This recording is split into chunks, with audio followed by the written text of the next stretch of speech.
और इसका आपको मैं बता देता हूं कि देश में जब जब कांग्रेस पार्टी सत्ता से हटी है और उन्होंने तमिलनाडु में अभी जो दो लोगों की मृत्यु हो गई पुलिस हिरासत के बाद, तो उस समय में जानबूझ के अंग्रेजों ने मुस्लिम लीग बनवाया और बाद में फिर हिंदू महासभा, कि जो लोगों को एक रोजगार मिल सकता था, जो देश की उन्नति हो सकती थी, वो नहीं होता है। लेकिन नतीजा कुछ नहीं निकलेगा, या तो पूरे अल्पसंख्यक को भारत से बाहर कहीं भेज दें।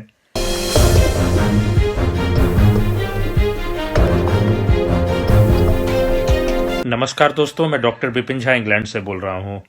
आज बीबीसी ने एक न्यूज़ दिखाया कि भारत में अल्पसंख्यकों पे पुलिस के द्वारा हमला होता है और उन्होंने तमिलनाडु में अभी जो दो लोगों की मृत्यु हो गई पुलिस हिरासत के बाद, और जामिया जो दिल्ली में यूनिवर्सिटी है वहाँ पे छात्रों पे हमला हुआ था पुलिस के द्वारा, दिल्ली में जो दंगा हुआ था। तो इस तरह के कई मुद्दा वो उठा रहे थे और ये सुन के मुझे बड़ा ही दुख हुआ कि बीबीसी को मौका मिल गया कि अंतर्राष्ट्रीय समुदाय के सामने भारत की जो इमेज है उसको जो है वो गिरा दे।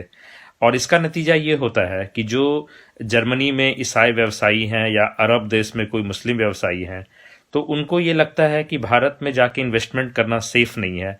और इसका फिर नतीजा ये होता है कि जो लोगों को एक रोजगार मिल सकता था, जो देश की उन्नति हो सकती थी, वो नहीं होता है। तो इसलिए जो है एक बड़े दुख की बात है। और बीबीसी ये भी बोल रहा था कि जबकि भारत में एक राष्ट्रवादी सरकार है, तो मुझे तो बहुत ही हंसी आई कि ये तो नकली राष्ट्रवादी है, इन्हें शायद पता नहीं है, ये जानबूझ के बताना नहीं चाहते हैं। तो लोग जो है आजकल बोलते हैं कि मोदी नहीं तो कौन। तो मेरा ये जवाब है कोई भी, क्योंकि मोदी जी तो जब से आए हैं भारत जो है वो कमजोर होता जा रहा है। और इसका आपको मैं बता देता हूं कि देश में जब जब कांग्रेस पार्टी सत्ता से हटी है तब तब देश कमजोर हुआ है।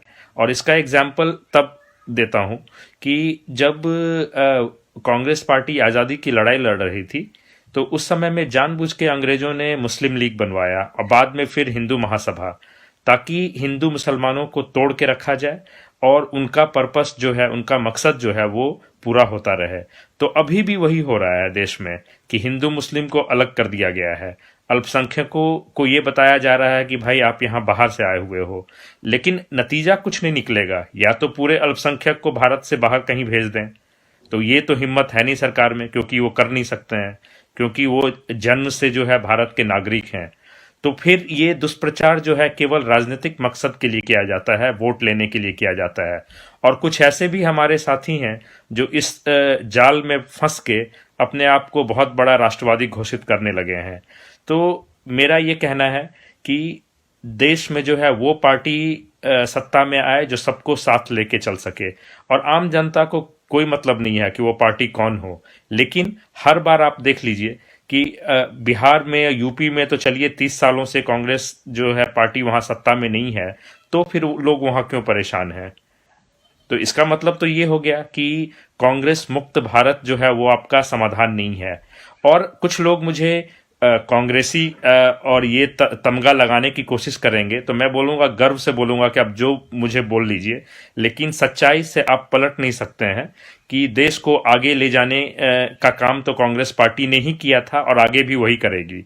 चाहे आप राहुल गांधी, सोनिया गांधी को चाहे जितना भी आप बोल लो, उनके बारे में दुष्प्रचार कर लो, लेकिन कांग्रेस पार्टी जो है इन दोनों से आगे बढ़ के है। देश को अच्छे अच्छे प्रधानमंत्री, डॉक्टर मनमोहन सिंह जैसे, पीवी नरसिम्हा राव जी जैसे, लाल बहादुर शास्त्री जैसे प्रधानमंत्री कांग्रेस पार्टी नहीं दी थी। और बीजेपी ने को 2 बार मौका मिला, तो वाजपेयी जी तो बहुत ही बेहतरीन प्रधानमंत्री निकले, लेकिन एक प्रचार के द्वारा, दुष्प्रचार के द्वारा एक प्रधानमंत्री हमें मोदी जी भी मिले। तो मोदी नहीं तो कौन, मैं बोलूंगा कोई भी। आप चाहे प्रधानमंत्री बन जाइए, देश को उनसे ज्यादा अच्छा चला के दिखाइएगा। बस इतना ही संदेश है। जय हिंद। चैनल को सब्सक्राइब नहीं किया है तो प्लीज़ सब्सक्राइब कीजिए और ताज़ा अपडेट पाने के लिए बेल आइकन को दबाना ना भूलें।